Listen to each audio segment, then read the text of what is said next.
You know, trauma hypnotherapy often starts with a conversation about self-worth. So how do you open up a conversation about trauma or emotional injury? How do you proceed if your client is doing change work with you and they just aren't making the kind of progress that you expect?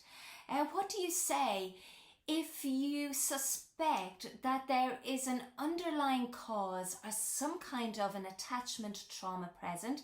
How do you proceed? If your client tells you that they are sabotaging their efforts, what do you do? If your client announces after a session of hypnotherapy, counselling or psychotherapy that it's not working for them? What do you do if your client breaks down and cries and they cannot put into words what is wrong, but their body is clearly showing you that trauma is present? And what do you do if your client shuts down and they're unresponsive? Because breaking down and shutting down are both trauma responses. So how do you bring your client back into the room with you when they're lost in their body, when they're lost in their emotions, or when they're lost in their brain? You see, we need two questions, and we need a clearly defined process that will work with every client, no matter how they present, whether they're in fright, fight, flight, fawn, or freeze. So trauma hypnotherapy very often starts with a conversation around self-worth. And in the very first session, we need what I call a trauma entry question, and we need a trauma exit question, so that we can help our client to maintain some kind of emotional balance and at the same time get a sense of the trauma that they have been through. Now, the entry question, you'll discover, centers on self-worth, and the exit question centers on growth.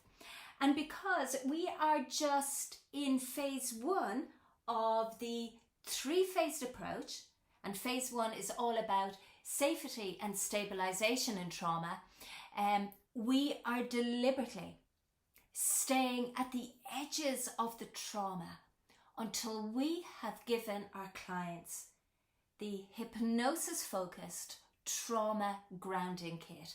Now, the trauma grounding kit is a series of hypnosis interventions that are designed to stabilize your client's nervous system, to keep them in emotional balance, and to soothe their mind. Because the trauma grounding kit, what makes it so amazing is that it's got a hypnotic anchor attached to it. And you know what an anchor is, because if a boat, if a vessel was out in the middle of the ocean, if it was caught up in stormy seas, if it managed to find a safe harbour, it would like to drop anchor so it could stay in those safe waters until the storm subsides.